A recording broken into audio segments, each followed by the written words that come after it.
இயேசு கிறிஸ்துவில் எனக்கு பிரியமான சகோதர சகோதரிகளே, நான் உங்கள் ஃபாதர் ரேமண்ட்.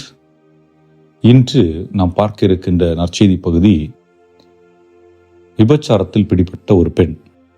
இந்த பெண்மணியை இயேசு முன்பாக கூட்டி வருகின்றார்கள். அதாவது சட்டத்தின் அடிப்படையில் இந்த பெண் கல்லால் எறிந்து கொல்லப்பட வேண்டும் என்பது. ஆக இங்கே நான் முதலில் பார்க்கின்ற ஒரு நிகழ்வு என்னவென்றால், ஒரு பெண் தனியாக தவறு செய்ய முடியாது. நிச்சயமாக அதில் ஒரு ஆணும் உடன்பட்டு இருக்க வேண்டும். ஆனால் அந்த ஆண் தீர்ப்புக்குட்படுத்தப்படாமல் பெண்ணை மட்டும் தீர்ப்பிடுகின்ற ஒரு செயல் அங்கே இருப்பதை நாம் பார்க்கின்றோம். ஆக ஆணாதிக்க சமூகம் பெண்களை அடிமைப்படுத்துகின்ற நிலையை நாம் இங்கே பார்க்க முடிகிறது. அதன் பிறகு என்ன நிகழ்கிறது?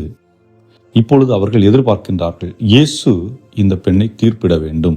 ஆனால் இயேசு இங்கு சொன்ன முதல் வார்த்தை என்னவென்று பார்க்கின்ற பொழுது, உங்களில் பாவம் செய்யாதவர் இவர் மேல் கல்லெறியட்டும்.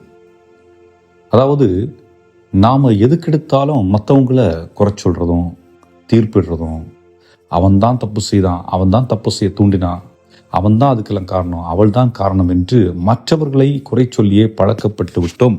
அப்படியே வாழ்ந்து வருகின்றோம். நம்முடைய குடும்பங்களை எடுத்து பாருங்கள். ஒருவர் செய்த தவறை அவர் ஏற்றுக்கொள்ள தயங்குகிறார். அதை மற்றவர்கள் மீது பழி போடுவது, மற்றவர்கள் அதை ஏற்றுக்கொள்ள வேண்டும், இப்படிப்பட்ட ஒரு சூழல் உருவாகுகிறது. அதைத்தான் இப்போ இயேசு சொல்றாரு, உங்களில் பாவம் செய்யாதவங்க அவங்க மேல கல்லறியட்டும். அப்போ ஒவ்வொருத்தரும் என்ன பண்றாங்க, ரியலைஸ் பண்றாங்க, நான் தப்பு செஞ்சிருக்கிறேனா, நான் தப்பு செஞ்சிருந்தா நான் யார் அந்த பெண்மணியை தீர்ப்பிட? இதுதான் நமக்கு தேவையான ஒன்று. நாம் அனைவரும் தவறு செய்திருக்கின்றோம். அப்படி தவறு செய்திருக்கின்ற நாம் மற்றவர்களை எப்படி தீர்ப்பிட முடியும்? அப்போ ஒவ்வொருத்தரா என்ன பண்றாங்க, கையில் எடுத்த கல்லை கீழே போட்டுக்கிட்டு போயிட்டே இருக்கிறாங்க. அடுத்ததாக ஆண்டவர் சொல்றாரு, யாரும் தீர்ப்பிடலையா? அந்த பெண்மணி சொல்றா, யாருமே தீர்ப்பிடல ஆண்டவரே. அப்பொழுது நானும் உன்னை தீர்ப்பிடேன், இனிமேல் பாவம் செய்யாதே. இதான் ஆண்டவர் இயேசு கிறிஸ்து சொன்ன வார்த்தை. யாரும் தீர்ப்பிடலையா, நானும் உன்னை தீர்ப்பிடல. அன்புக்குரியவர்களே, ஆண்டவர் இரக்கமிக்கவர். அவர் நம்மிடம் எதிர்பார்ப்பது என்ன? தவறு செய்வது இயல்பு. ஆனால் ஒருவர் மற்றவரை தீர்ப்பிட வேண்டிய அவசியம் இல்லை. அவரவர் தன்னுடைய தவறை உணர்ந்து திருந்தி வாழ்ந்தால் போதும். ஏனென்றால் நான் என்னுடைய தவறிலிருந்து திருந்தி வாழுகின்ற பொழுது என்னுடைய மனதிலே அமைதி ஏற்படுகிறது, என்னுடைய மனதிலே மகிழ்ச்சி ஏற்படுகிறது, என்னுடைய மனதிலே இன்பம் ஏற்படுகிறது. ஆனால் தவறை நான் ஏற்றுக்கொள்ளாமல், எடுத்துக்காட்டிற்கு பொய் என்று வைத்துக் கொள்வோம், பொய்யை திரும்ப திரும்ப திரும்ப சொல்லுகின்ற பொழுது அது எனக்குள் ஒரு இன்செக்யூரிட்டி, பாதுகாப்பின்மையை உருவாக்கி கொண்டே இருக்கும். ஒரு நாள் நான் மாட்டிக்கொண்டால் என்ன ஆவது? வேலையிலே பொய்யை சொல்லிக் கொண்டே இருக்கிறேன், மாட்டிக்கொண்டால் என் வேலையை நான் இழக்க நேரிடும்.